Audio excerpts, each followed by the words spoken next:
नमस्कार दोस्तों, कहानियों की श्रृंखला में आज सुनेंगे मालती जोशी जी की कहानी इस प्यार को क्या नाम दूं।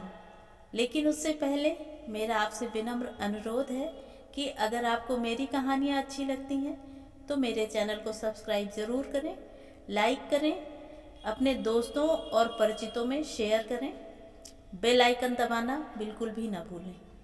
आज सुनिए इस प्यार को क्या नाम दूं। इधर एक अभूतपूर्व घटना घटी है। कम से कम मेरे लिए तो यह बहुत ही खास और अहम है। लगभग 25 वर्ष पूर्व की बात है। परम पूजनीय स्वामी सत्यमित्रानंद जी का कोई कार्यक्रम जबलपुर में था। जोशी जी ने उनसे दीक्षा ली हुई थी, तो हम लोग उस कार्यक्रम के लिए गए थे। एक दिन प्रवचन स्थल पर कुछ महिलाओं ने मुझसे संपर्क किया, कहा कि हम लोग एक महिला मंडल या कहिए कि लेखिका संघ की स्थापना कर रहे हैं। हम चाहते हैं कि उसका उद्घाटन आपके हाथों हो। मना करने का कोई प्रश्न ही नहीं था। मैंने तुरंत हामी भर दी। दूसरे दिन एक सदस्य के घर में अत्यंत घरेलू वातावरण में वह कार्यक्रम संपन्न हुआ। कुल जमा 8-10 महिलाएं थीं, इसलिए भाषणबाजी नहीं हुई। गीत संगीत ही कार्यक्रम का मुख्य स्वर रहा। बाद में जीवन की आपाधापी में मैं यह प्रसंग भूल भी गई। याद तब आई जब इस संगठन ने अपने 25 साल पूरे किए। उन्हीं लोगों ने याद दिलाई। बाकायदा निमंत्रण आया कि यह 25वीं सालगिरह हम आपके साथ ही मनाना चाहते हैं, सो फिर एक बार जबलपुर पधारें। मैंने विनम्रतापूर्वक उत्तर दिया कि इन 25 सालों में मैं उम्र के उस पड़ाव पर पहुंच गई हूं जहां सफर से जी घबराता है, अतः क्षमा करें। उनका उत्तर आया कि आप नहीं आ सकती तो हम आ जाते हैं, बस 14 अप्रैल हमारे लिए खाली रखें। वे लोग करीब 18 सदस्य जन शताब्दी से आईं। दुष्यंत कुमार संग्रहालय के सभागार में उन्होंने यह रजत जयंती मेरे साथ मनाई और रात की ट्रेन से वापस लौट गईं। इस प्यार को क्या नाम दूं समझ में नहीं आता, पर ये कुछ ऐसे ही क्षण होते हैं जब अपने लेखक होने पर गर्व होता है। मैंने सन 1950 में मैट्रिक पास किया था। उन दिनों स्कूल में अध्यापिकाएं या तो उम्रदराज होती थी या फिर वे युवतियां जो हालात की मार से हताश, निराश और जीवन से उदासीन होती थी। ऐसे में ठंडी हवा के झोंके की तरह हिंदी की नई टीचर का आगमन हुआ। लखनऊ कॉलेज से ताज़ा ग्रेजुएट होकर आई थी। रहन सहन में, बातचीत में नफासत थी, नज़ाकत थी। छात्राओं से उनका व्यवहार भी मित्रवत था, जो एक नई बात थी। लड़कियां तो उन पर लट्टू हो गईं। मुझ में तब कविता के अंकुर फूटने लगे थे। मैंने उन पर ढेरों कविताएं लिख डाली। उनकी शादी और हमारी फाइनल परीक्षा आसपास ही संपन्न हुई थी। फेयरवेल पार्टी के दिन मैंने अपनी कविताओं की कॉपी उन्हें सादर भेंट कर दी थी। उसके बाद कॉलेज, फिर शादी, फिर बच्चे, नई नई गृहस्थी, जगह जगह तबादले। इस आपाधापी में किशोरावस्था का पागलपन सुदूर अतीत की चीज बन गया। कोई 22-23 साल बाद मुझे अचानक उनका पता मिला। भूला बिसरा बहुत कुछ याद आ गया और मैंने उन्हें एक पत्र लिख डाला। पत्र में मैंने सिर्फ अपना नाम और पता लिखा। जोशी जानबूझकर नहीं लिखा, क्योंकि इस नाम से उन दिनों मुझे थोड़ी शोहरत मिलने लगी थी। लौटती डाक से उनका पत्र आया। उन दिनों चिट्ठियां तुरंत फुरत मिल जाती थी, आजकल की तरह लेट लतीफ़ी नहीं थी। पत्र में उन्होंने लिखा कि मैं तो लिफाफा देखकर ही पहचान गई थी कि मालती का पत्र होगा। तुम्हारे अक्षर मेरे लिए जाने पहचाने हैं। आगे उन्होंने पूछा, क्या अब भी कविताएं लिखती हो या छोड़ दिया? मैंने उत्तर में लिखा कि कॉलेज के ज़माने में इतने गीत लिखे कि लोगों ने मुझे मालव की मीरा की उपाधि दे डाली, पर अब कविता छूट गई है, रूठ गई है। हाँ, कभी कभार कहानियाँ लिख लेती हूँ। तीर की तरह उनका दूसरा पत्र आया।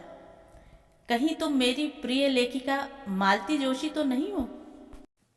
जीवन में इतनी प्रशंसा बटोरी है, पर सच कहती हूँ, इस एक वाक्य ने जो रोमांच, जो खुशी, जो संतोष दिया, उसका जवाब नहीं। सन 2006 में मध्य प्रदेश शासन का साहित्य शिखर सम्मान मुझे दिया गया। इस कार्यक्रम के लिए इंदौर से मेरे भाई बहन बरसते पानी में सपरिवार पधारे थे। मेरे भोपाल वासी ससुराल के परिजन भी भीगते हुए भारत भवन पहुंचे थे। उस दिन मेरा घर फूलों से भर गया था। कार्यक्रम के 2 दिन बाद मेरे यहाँ काम करने वाले युवक ने मुझे एक फाइल पकड़ाई। ये क्या है? मैंने पूछा। आप देखिए तो। मैंने देखा, लाल रंग की जिल्द वाली सुंदर फाइल थी। ऊपर सुंदर अक्षरों में लिखा था अलंकरण समारोह।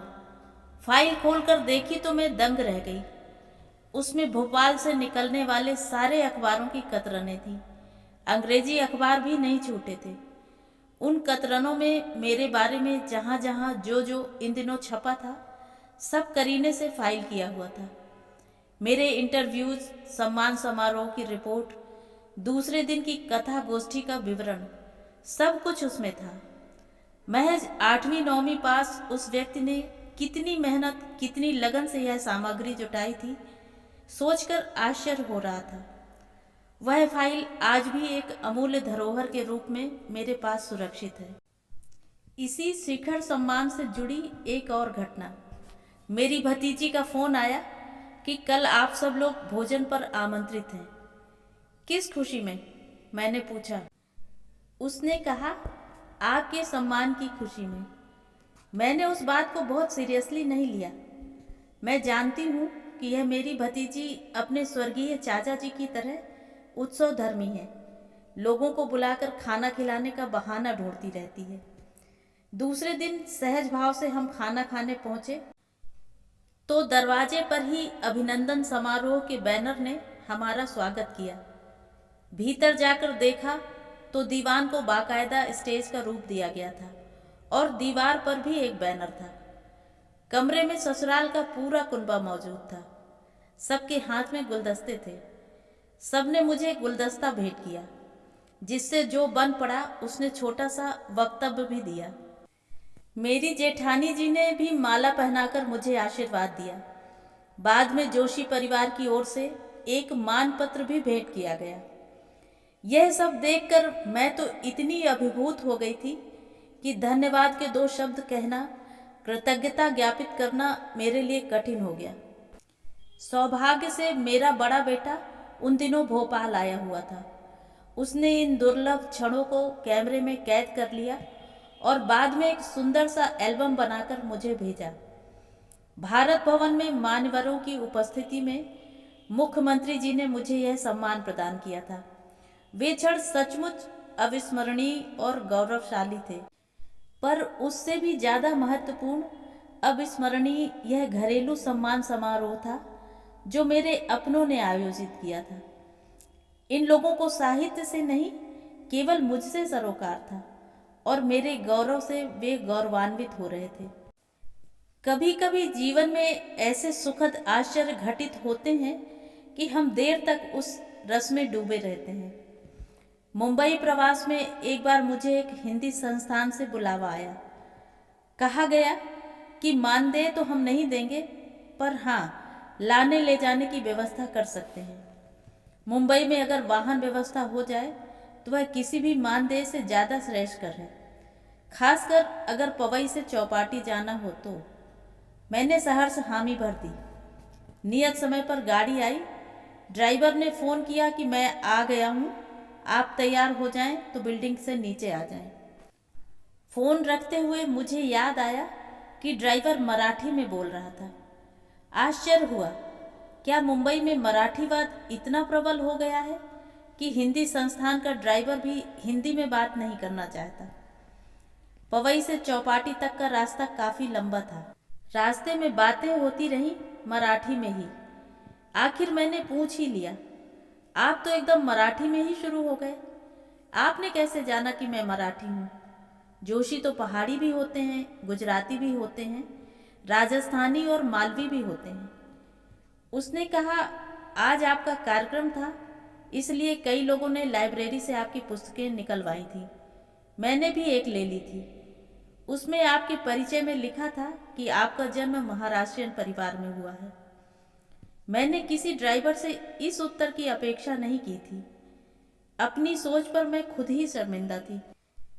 ऐसे ही शर्मसार होने का एक और मौका आया था। मैं पुणे में अपनी फुफेरी बहन के यहाँ मेहमान बनकर गई थी। रात का खाना खाकर बिस्तर पर अधलेटी मैं टीवी देख रही थी कि उसके यहाँ काम करने वाले एक लड़के ने आकर कहा, मैडम जरा पैर नीचे कर लेंगी। मुझे बड़ा ताव आ गया। अरे क्या कोई सोफा है जो पैर नीचे करने होंगे? मैंने कसैले अंदाज में कहा, चादर बदलनी है क्या? नहीं, वह तो हो गया। फिर? मैंने कहा और तैश में आकर खड़ी हो गई। कर लो जो करना है। पर उसने जो किया वह एकदम अप्रत्याशित था। उसने झुककर मेरे पैर छू लिए। मैं तो हक्का बक्का रह गई।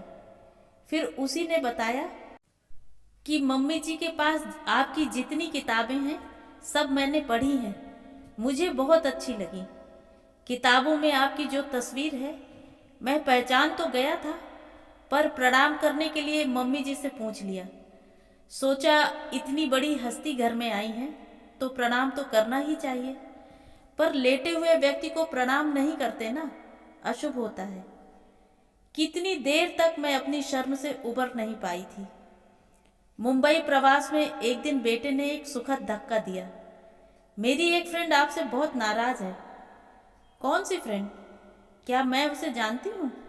क्यों नाराज है? उसका ईमेल आया है, बेटे ने कहा। Your mom is giving me sleepless nights. हद है। कौन है यह लड़की? जरा नाम तो बताओ।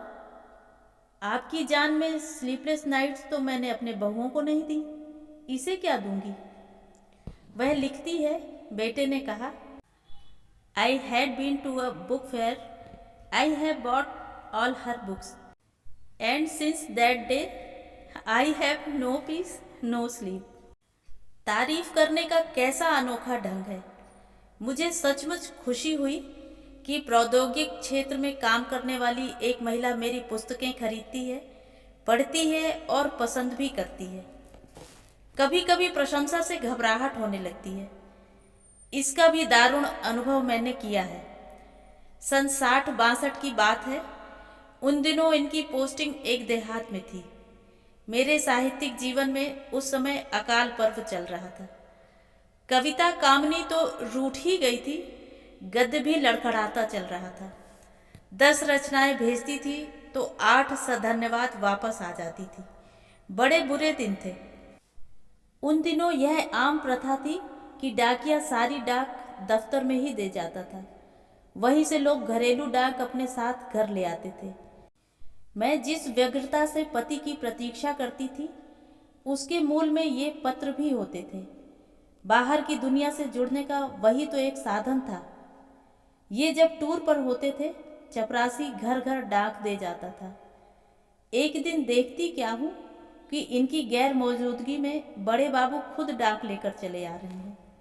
उनके हाथ में जो बड़ा सा लिफाफा था, उसे मैंने दूर से ही पहचान लिया था। वह सधन्यवाद वापस वाला लिफाफा था जो मैं हर रचना के साथ भेजती थी, आज भी भेजती हूँ। बड़े बाबू जब कमरे में आकर बैठ गए तो मैंने दुख और आश्चर्य के साथ नोट किया कि लिफाफा खुला हुआ था। किसने खोला लिफाफा? क्यों खोला? अपने मन में घुमड़ते प्रश्नों को मैं शब्द देती, उससे पहले ही बड़े बाबू ने सफाई दे डाली। माफ करना मैडम, लिफाफा जरा भारी था तो मैंने खोल लिया। सोचा ऐसी वैसी कोई बात न हो, साहब भी यहाँ पर नहीं है। पर मैडम, मैं लिफाफा नहीं खोलता तो कितनी बड़ी चीज से वंचित रह जाता। वाह मैडम, क्या कहानी लिखी है आपने। बिल्कुल प्रेमचंद की याद दिला दी। नारी की व्यथा का क्या वर्णन किया है। मेरे तो आंसू निकल आए। आंसू तो मेरे भी आ रहे थे, दुख के, अपमान के, शर्म के।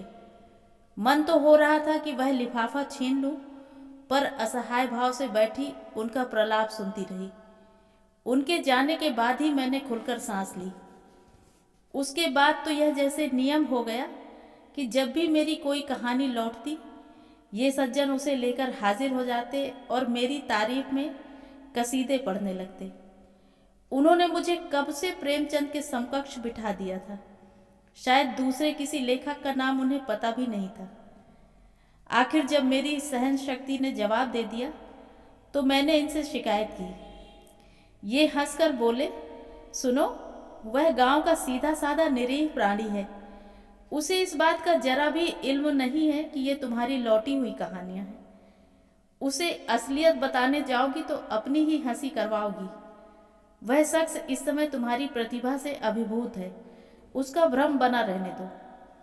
अब कभी सोचती हूँ कि तत्कालीन संपादकों ने तो मेरी कद्र नहीं की, पर बड़े बाबू ने शायद मेरे भीतर बैठे महान लेखक को पहचान लिया था।